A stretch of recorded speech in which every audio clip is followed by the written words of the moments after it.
Hi, welcome to Jessica Talks. Today I'm here with Carolyn Stern. That's right. You know, she used to be a teacher of mine.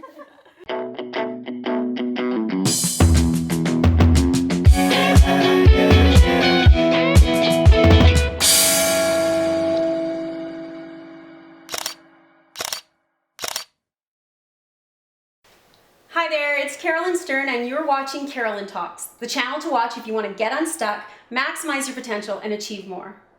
I'm here today with Jessica Luxe. Jessica was a student of mine in university. She took leadership with me. And what I loved about Jessica is she was different. You know, as educators, I feel like we teach to the average, and Jessica was unique. So today, Jessica owns a business. She's a digital content creator, and she has a website called jessicalux.com. So Jessica, thank you so much for being here today. Thank you so much for having me, Carolyn. So Jessica, in high school, I know you were bullied for 3 years for being different. And so my first question is, how have you used that uniqueness and differences in fashion or otherwise to differentiate yourself from the competition? Honestly, the biggest realization for me was realizing that it's not what I have in common with the rest of the world that's going to make me successful, but it's the things that I don't have in common with the rest of the world that, Make you special? Yeah, so the things that would later become my biggest selling points, or the reason that someone chooses to take my advice, is because it's taken from a different perspective or done in a different way that people hadn't previously thought about. Right.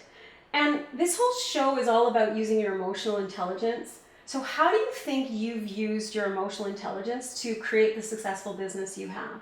The biggest thing has just been the self-awareness. Like, it's not easy to look at yourself and realize what your weaknesses are, but being able to subjectively look at what you bring to the table, what your strengths are, what your weaknesses are, what you can offer someone in terms of value has been a huge stepping stone in, creating meaningful relationships with clients and then building on that.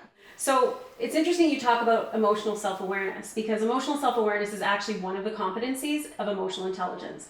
So my question to you is, how did you become self-aware? Because as an educator, I know as a professor, I didn't teach you to become self-aware. So how did you learn that?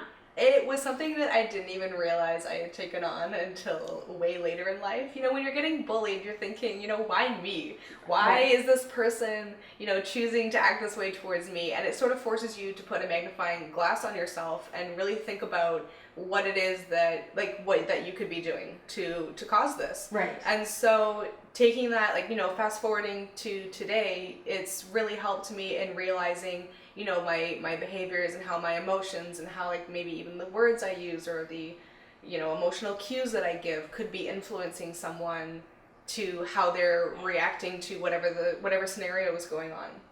I really like the fact that you took a negative experience and used that to achieve more. And that's when you show your true character, right? I mean, anybody can be great when things are great. It's when things are difficult that's when things show. Yeah. Absolutely. Totally agree. So what didn't you learn in school that you've learned throughout your career? You know what I wish they taught us in school was how to fail. Because when you've been working on a project or a product and you pour your heart and soul into it and you think it's phenomenal, you've done everything you can to make sure this is a perfect something, it's a perfect product that you can deliver to the world, and then if one person comes along and they decide that they don't like it, you're crushed. And so if I had learned how to fail, I definitely wouldn't have taken it so hard the first time, and then would have been able to get back up quicker, and then also realizing how to assess the scenario and how to even move forward. After you've failed at something that you've worked so hard on, what are you supposed to do from there? Right. So that's all really what emotional intelligence is all about, right? Emotional intelligence is using the information our emotions provide to act appropriately.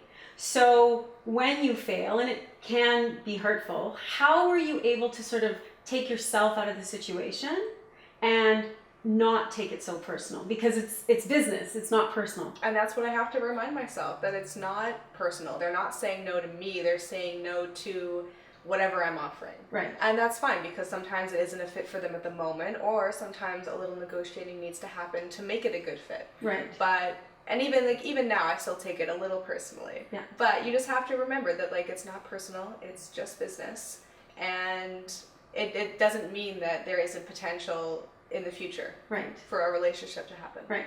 And so, you're a young entrepreneur. What advice would you give other entrepreneurs wanting to get into the digital content creation world? What advice would you give them? Find your niche. Number one, find something no one else is doing and do it. And even if you're doing it badly, just keep working at it. The biggest advice I can give to people who come to me and they're worried that they're not good enough, or their photography is not good enough, or that, whatever that they're telling themselves that isn't good enough, it doesn't matter. Just start, because the sooner you start, the sooner you can start getting better. The sooner you can start making changes. The sooner you can realize, what's going right, what's going wrong, what your strengths are, and where you're failing. And then from there you can build on that and work towards making a fantastic product.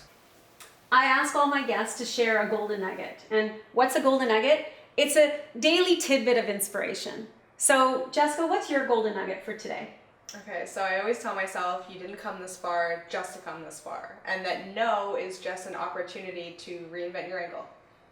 Awesome. Thank you so much for being here today. Thank you for having me.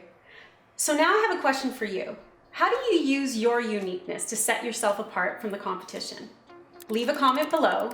And if you'd like this show, we'd love it if you share it with your friends and subscribe to our channel. I look forward to seeing you on the next Carolyn Talks. Now you're probably thinking I'm going to ask you, is the glass half full or half empty? Well, that's not the question. The question I want to ask is, how heavy is this glass? Well, it depends. If I hold the glass for a minute, no big deal. If I hold the glass for an hour, yeah, my arm might start to ache. If I hold the glass for a day, my arm would probably feel like it would want to fall off.